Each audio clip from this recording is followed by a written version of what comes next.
Welcome to English crazy tricks with Usha. आज हम लोग करेंगे इडियम फ्रेज का part 4। We have already done 3 parts. So अगर आपको चेक करना है तो आप प्लेलिस्ट में जाकर देख सकते हैं। अब यहाँ पर देखिए मीनिंग दिख रहे हैं आपको इंग्लिश में और उसके हिंदी ट्रांसफॉर्मेशन दिख रहा है कि उसका हिंदी में मीनिंग क्या होता है। ठीक है, जब हम वीडियो में आगे बढ़ेंगे तो आपको हर इडियम और फ्रेज का सेंटेंस भी दिखेगा, इंग्लिश टू हिंदी या हिंदी टू इंग्लिश, आप कैसे भी समझ सकते हैं। तो चलिए अभी फिलहाल हम मीनिंग देखते हैं क्या है। ट्रेड इन का मतलब होता है किसी चीज के बदले में कोई लेन देन कर देना। ट्रेड ऑन का मतलब होता है फायदा उठाना। ट्राई ऑन मतलब कोई चीज पहन कर देखना। ट्राई आउट मतलब जांच के लिए कोई चीज चला कर देखना। गिव अ ब्रेक का मतलब कोई अवसर देना। गेट होल्ड ऑफ मतलब समझ पाना किसी चीज का। टू बी टच्ड किसी के दिल को छू लेना, यानी कि कोई बात सुनकर हमारा दिल बहुत भाव विभोर हो जाता है, टिपिकल हिंदी। ठीक है। पेंडोरा बॉक्स समस्याओं का कोई भंडार है। हिट द जैकपॉट कोई बड़ी कामयाबी मिलना। एंड इन स्मोक परिणाम नहीं निकलना किसी चीज का। ड्रॉ अ लाइन मर्यादा तय करना, किसी चीज की सीमा तय करना। बीट ब्लू एंड ब्लैक बहुत ज्यादा पिटाई कर देना किसी की। In the nick of time यानी कि ठीक समय पर। इन द मीन टाइम इस बीच में। इन द आई ऑफ किसी चीज की नजर में। इन प्लेस ऑफ किसी चीज के बदले में। गॉड फॉरबिड भगवान ना करे कोई चीज ऐसी हो, जब बोलते हैं हम लोग। हार्ड एंड फास्ट बहुत कठोर नियम। बाय एंड बाय धीरे धीरे। एट टाइम्स कभी कभी। बाय हिमसेल्फ अकेले। और हिट द जैकपॉट ये हमने दोबारा लिख लिया है इसमें। ठीक है, तो अभी ये पूरे कवर भी नहीं हो पाए हैं इस वीडियो में क्योंकि स्लाइड में और सारी नहीं आ सकती हैं। ठीक है, तो चले वीडियो स्टार्ट करते हैं और देखते हैं हर किसी इडियम और फ्रेज का हिंदी टू इंग्लिश ट्रांसफॉर्मेशन और उसको समझते हैं कि कहाँ कैसे इनको हमें यूज करना है, क्योंकि खाली मतलब समझ लेने से प्रॉब्लम हो जाती है यूज करने में। ठीक है, तो चलिए देखते हैं। ट्रेड इन का मतलब होता है बदले में कोई लेन देन करना। जैसे कि मैंने अपनी पुरानी कार के बदले नई कार ले ली। अब आप समझ गए होंगे इसका मीनिंग क्या है। तो I traded in my old car for a new car, यानी कि आपने पुरानी कार के बदले एक नई कार ले ली। तो I traded in my old car for a new one. Trade on का मतलब होता है फायदा उठाना। मैंने अपनी वित्तीय कठिनाइयों से बाहर निकलने में मदद करने के लिए उनके अच्छे स्वभाव का लाभ उठाया, यानी कि किसी के अच्छा नेचर है तो आपने उसका लाभ उठाया किस चीज के लिए, अपनी जो आपकी फाइनेंशियल प्रॉब्लम थी उससे बाहर आने के लिए, यानी कि एक तरीके से आपने उसका फायदा उठाया ना। तो I trade on his good nature, यानी कि आपने किसका फायदा उठाया, उसके गुड नेचर का। टू हेल्प मी आउट यानी कि बाहर निकलने के लिए of my financial difficulties. Try on मतलब पहनकर देखना। दर्जी ने मुझसे कोट पहनकर देखने को कहा। तो tailor asked me to try on the coat. ठीक है, जैसे कि मम्मी मुझे पैंट पहनने के लिए बोलते हैं पहनकर देख, तो my mother asked me to try on the pants. तो पैंट नहीं होता है, पैंट्स होता है। ठीक है, ये नाउन होता है। तो नाउन मतलब थोड़ा नाउन का पार्ट है ये। ठीक है, कोई भी चीजें जो दो, जैसे यहाँ पर आपको देखते होंगे तो पैंट में जो होते हैं दो इस तरीके से टांगे होती है ना, तो यहाँ पर हम जो भी चीज हमारी दो में आ जाएगी, ठीक है, उसको हम एस लगाते हैं, यानी कि पैंट नहीं बोलते हैं, उसको पैंट्स बोलते हैं। जैसे कि जीन्स होती है तो उसको जीन नहीं बोलते, उसको बोलते हैं जीन्स। ठीक है, तो इस तरीके से तो ग्रामर का पार्ट है। अगर आपको नाउन में कोई प्रॉब्लम है तो आप चेक कर सकते हो। अब यहाँ पर देखिए ट्राई आउट का मतलब है जांच के लिए कोई चीज चला कर देखना। ठीक है, अंततः यानी कि आखिरकार खरीदने से पहले आपको उस टीवी के सेट को आजमाना चाहिए, यानी कि you should try out that television set before you finally buy it. ठीक है, तो या फिर आपको बाइक खरीदने से पहले उसको चलाकर देखना चाहिए। तो you should try out that bike before you buy it. Stop short of something अभी हमने देखा था कि उसमें सारी इडियम्स हमारी कवर नहीं हो पाई हैं, तो यही उनमें से एक है। ठीक है, बहुत सारी है इसमें जो हमने अभी इससे पहले हमने पढ़े थे उसमें कवर नहीं हो पाई हैं, तो आपको फुल वीडियो में आगे मिलेंगे। जैसे स्टॉप शॉर्ट ऑफ समथिंग का मतलब होता है किसी कारण से कोई भी काम आपका बीच में रुक जाना। ठीक है, कोई भी रीजन हो सकता है, उसकी वजह से आपका जो काम है वो बीच में रुक जाए, रह जाए। तो समय की कमी के कारण मेरा उत्तर एक पैराग्राफ में कम रह गया, यानी कि टाइम कम था तो आप अपना एक आंसर जो है एक ही पैराग्राफ में लिख पाए। तो किसी चीज की कमी होगी, टाइम की कमी होगी। तो due to lack of time my answer यहाँ पर हो जाएगा स्टॉप्ड, क्योंकि हो चुका है वो काम, तो स्टॉप्ड पास्ट में हो जाएगा स्टॉप्ड शॉर्ट ऑफ 1 पैराग्राफ। तो शॉर्ट ऑफ यहाँ पर आपने लिख दिया पैराग्राफ। किस चीज की कमी हो गई? पैराग्राफ की कमी हो गई। ठीक है, तो इस टाइप से हम लोग सेंटेंस को बना सकते हैं by using of stop short of. यहाँ पर देखिए blessing in disguise. Blessing in disguise का मतलब होता है कि कोई बुरी चीज है और उसमें कुछ अच्छा निकल जाए। ठीक है, कोई भी आपका बुरा काम हो गया और आप उसमें अच्छी चीज ढूंढते हैं। कहते हैं ना कि अंत भला, मतलब ये तो खैर अलग हो गया। कोई भी चीज बुरी हो जाती है तो कोई बोलता है ना कि चलो जो भी करता है भगवान अच्छे के लिए करता है। यानी कोई भी बुरी चीज हो जाए उसमें आप अच्छी चीज ढूंढे तो वो होता है ब्लेसिंग इन डिस्गाइज। तो यहाँ पर देखिए मेरी कार फिर से खराब हो गई। ठीक है, लेकिन शायद यह छुपा हुआ आशीर्वाद था कि मैं वैसे भी गाड़ी चलाकर बहुत अधिक समय बर्बाद कर रहा था। तो आपकी जो कार थी वो खराब हो गई। अब इसमें आपने अच्छाई क्या ढूंढी कि यार ठीक है खराब हो गई तो अच्छा हुआ, मैं भी इसे चला के ना कहीं 1 घंटे में जाना होता था 2 घंटे में पहुंचता था, फ्यूल लगता था, पैसे लग रहे थे। तो आपने ये अच्छी चीज निकाली, तो that is a blessing in disguise. तो my car broke down, broke down मतलब कि खराब होना। तो my car broke down again, break down होता है तो सेकंड फॉर्म लग जाएगी। My car broke down again but maybe it was a blessing in disguise. तो ये क्या है? शायद ये ब्लेसिंग इन डिस्गाइज है। I have been wasting too much time. मैं क्या कर रहा था? बहुत सारा टाइम वेस्ट कर रहा था ड्राइविंग अराउंड एनीवे। यानी कि मैं क्या कर रहा था? उसको चलाकर भी मैं बहुत सारा अपना टाइम बर्बाद कर रहा था। लेट बायगॉन्स बी बायगॉन्स, इसका मतलब होता है अतीत में किए गए किसी काम के लिए किसी को क्षमा करना। बोलते हैं ना कि चल जो हो गया सो हो गया, उसपे बोलते हैं ना धूल डालो मिट्टी डालो। तो ये उस तरीके से है। तो मेरी माँ सोचती है कि मुझे जो बीत गया उसे भूल जाना चाहिए, लेकिन मैं उससे जूझ रहा हूँ। यानी कि मेरी मम्मी बोलती है कि जो हो गया उसको छोड़ दो, लेकिन मैं क्या कर रहा हूँ? अभी उसी से स्ट्रगल कर रहा हूँ। तो my mother thinks I should क्या कर देना चाहिए मुझे? I should let bygone be bygone. I should let bygones be bygones. ठीक है, ये आपको इस तरीके से बोलना है, let bygones be bygones but I am struggling with it, या I am still struggling with it. मैं अभी भी उससे जूझ रहा हूँ। गिव अ ब्रेक का मतलब होता है किसी चीज के लिए अवसर देना, अपॉर्चुनिटी देना, कि क्या आप मुझे एक अवसर देना चाहोगे? तो would you like to give me a break. Break का मतलब यहाँ पर छुट्टी नहीं है, ब्रेक का मतलब यहाँ पर एक चांस देना। गेट होल्ड ऑफ का मतलब है किसी चीज को समझ पाना, किसी चीज का मतलब। मैं मंच से काफी दूर था। वक्ता क्या कह रहा था मैं समझ नहीं पा रहा था। ठीक है, तो यानी कि आप वो क्या कह रहा था आप उसको समझ नहीं पा रहे। तो I was quite far from stage, मैं कैसा था? थोड़ा मैं काफी उससे दूर था। Quite far from the stage. And I couldn't get hold, मैं नहीं समझ पाया, गेट होल्ड नहीं कर पाया कि स्पीकर यानी कि वक्ता क्या कह रहा था। तो what the speaker was saying. तो इस टाइप से सेंटेंस। नेक्स्ट देखिए रूम फॉर इम्प्रूवमेंट। तो रूम फॉर इम्प्रूवमेंट का मतलब होता है किसी चीज में सुधार की गुंजाइश। ठीक है, किसी ने कोई चीज तैयार की और आप बोलते हो कि हाँ अच्छा है बट अभी तुम ना इसको ऐसे कर लो ना तो ये और अच्छा लगेगा। तो that is a room for improvement.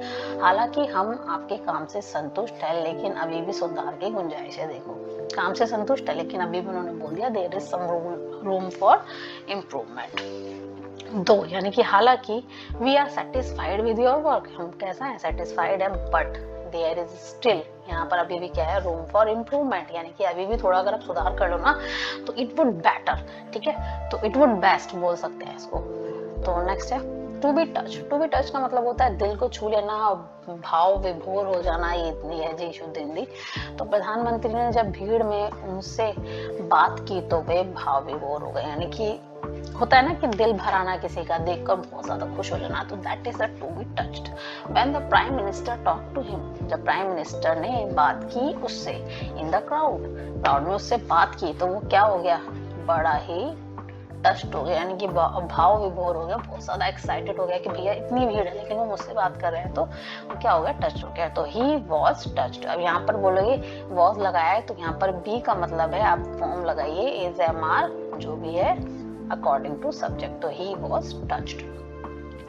Being busy doing something यानी कि समय बर्बाद कर देना, समय बर्बाद करना। ठीक है, नेता कुछ नहीं करने में व्यस्त है, मतलब नेता क्या कर रहे हैं? कुछ भी नहीं कर रहे और उसमें भी वो बिजी हैं और लोग परेशान हो रहे थे। लोग परेशान हो रहे थे और वो कुछ ना करने में बिजी थे। तो the leader was busy doing nothing. कैसे बिजी थे? डूइंग नथिंग, कुछ ना करने में। And the people were suffering, मतलब लोग क्या हो रहे थे? परेशान हो रहे थे। इसका मतलब होता है कोई ऐसी चीज करने से या ऐसा कोई काम करने से जिससे आपकी समस्याएं बढ़ जाएं, भंडार मतलब समस्याओं का खुल जाए, स्टार्ट हो जाए, तो that is a Pandora box. तो सेंटेंस देखते हैं समझने के लिए। उसके माता पिता डरते हैं कि अगर वे उसके लिए एक कार खरीदेंगे तो पेंडोरा का पिटारा खुल जाएगा। ठीक है, क्या हो जाएगा? पेंडोरा बॉक्स खुल जाएगा। ठीक है, तो हर पेरेंट्स आर अफ्रेड, कैसे है? परेशान है वो।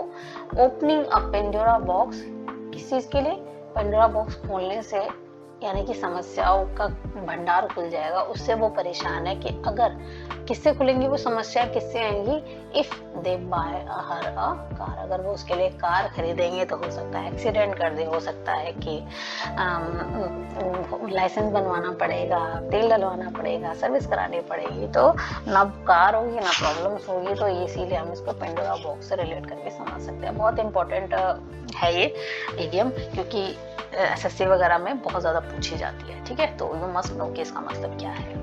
चलिए देखिए, नेक्स्ट होता है hit the jackpot. Hit the jackpot का मतलब होता है बड़ी कामयाबी मिल जाना कोई चीज। ठीक है, तो ऐसा लगता है कि उसने अपने नए आविष्कार के साथ जैकपॉट हासिल कर लिया, यानी कि उसने जो अपना आविष्कार किया है, इन्वेंशन किया है, उसके क्या हो गया? उसको बड़ी कामयाबी मिलेगी। तो ही सीम्स टू हैव, क्या लगता है कि उसने हासिल कर लिया है? ऐसा लगता है हासिल कर लिया है क्या? एक बहुत बड़ी कामयाबी विद हिज न्यू इन्वेंशन। उसने जो न्यू इन्वेंशन किया, आविष्कार किया है, उससे क्या हो गया? उसको तो बड़ी कामयाबी मिल गई है, ऐसा लगता है।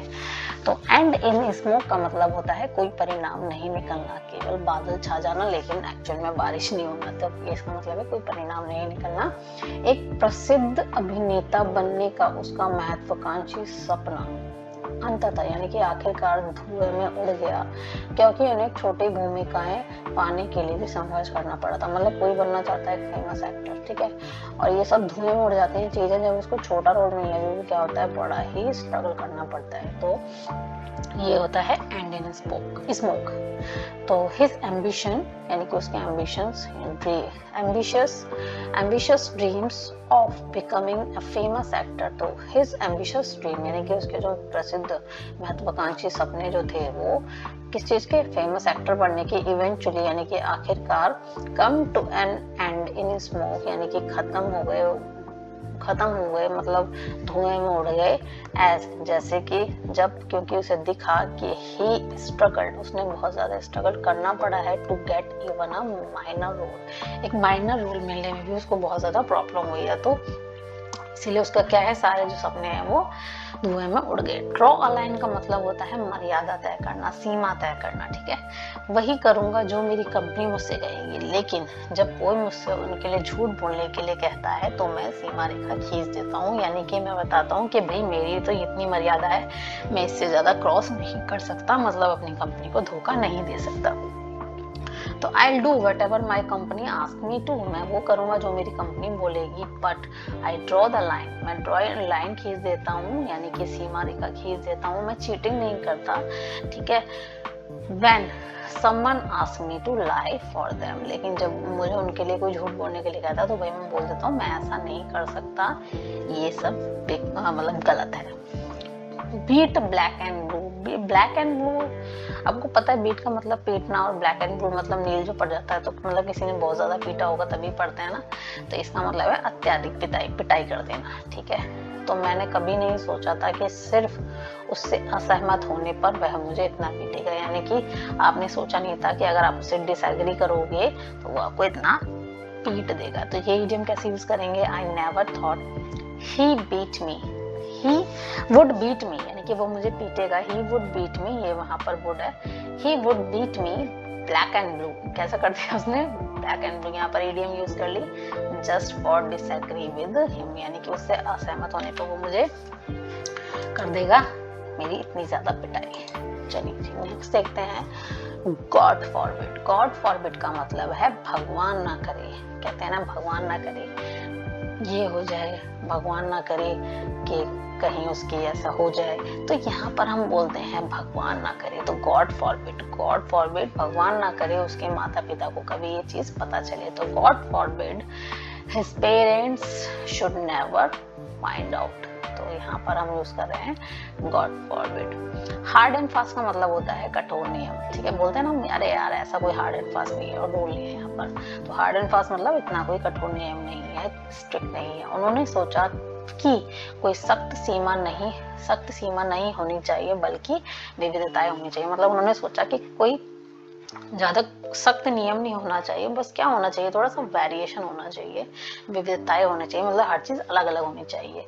ही thought that there should be no hard and fast limit, hard and fast यानी कठोर लिमिट नहीं होनी चाहिए, but that there should be variations, क्या होनी चाहिए, अलग अलग चीजें होनी चाहिए, बट ज्यादा उसको मतलब लिमिट नहीं होनी चाहिए, सख्त सीमा नहीं होनी चाहिए।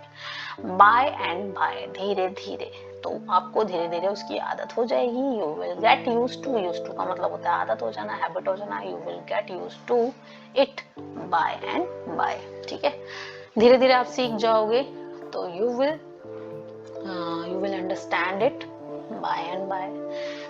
अब यहाँ पर देखिए एट टाइम्स का मतलब होता है कभी कभी, ठीक है, तो कभी कभी आप जानते हैं कि आप कभी कभी सचमुच परेशान करने वाले हो सकते हैं, तो you can be really annoying, ठीक है, कैसे हो सकता है, अनोइंग मतलब परेशान होने वाले, एट टाइम्स कभी कभी, यू नो यानी कि तुम जानते हो तुम कभी भी परेशान करने वाले हो सकते हो, तो यह इसका मतलब। बाय हिमसेल्फ मतलब अकेले, तो मैंने अक्सर उसे जंगल में अकेले घूमते देखा, तो आई हैव ऑफन, ऑफन मतलब अक्सर, आई हैव ऑफन बोलता है कोई ऑफ्टन बोलता है, तो I have often seen him, ठीक है, हैव के साथ वर्ब की third form, I have often seen him walking, कैसे walking, all by himself, all by himself अकेले, इन वुड्स, तो वुड्स यहाँ पर लकड़ियां नहीं है, वुड मतलब होता है लकड़ी, और वुड्स अगर इसमें एस लगा देते हैं तो ये बन जाता है जी जंगल, जैसे कि एयर, एयर मतलब हवा, और एयर्स मतलब की हो जाता है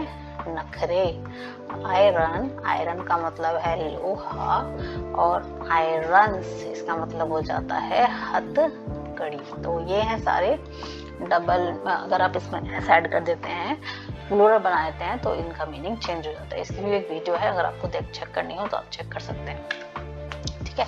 नेक्स्ट देखते हैं in the nick of time, तो देखिए इसका क्या मतलब है, इसका मतलब है ठीक समय पर, ठीक है, समय आने पर मैं तुम्हें सब कुछ बता दूंगा, यानी कि समय आने पर, ठीक समय पर, तो I will tell you everything in the nick of time, तो बहुत ज्यादा इंपॉर्टेंट हो जाती है ये चीजें, क्योंकि डेली लाइफ में लोग बोलते हैं ठीक समय आने में तुम्हें सब बता दूंगा, सब समझा दूंगा, तो मैं तुम्हें सब समझा दूंगा, ठीक समय आ जाने दो, तो आई विल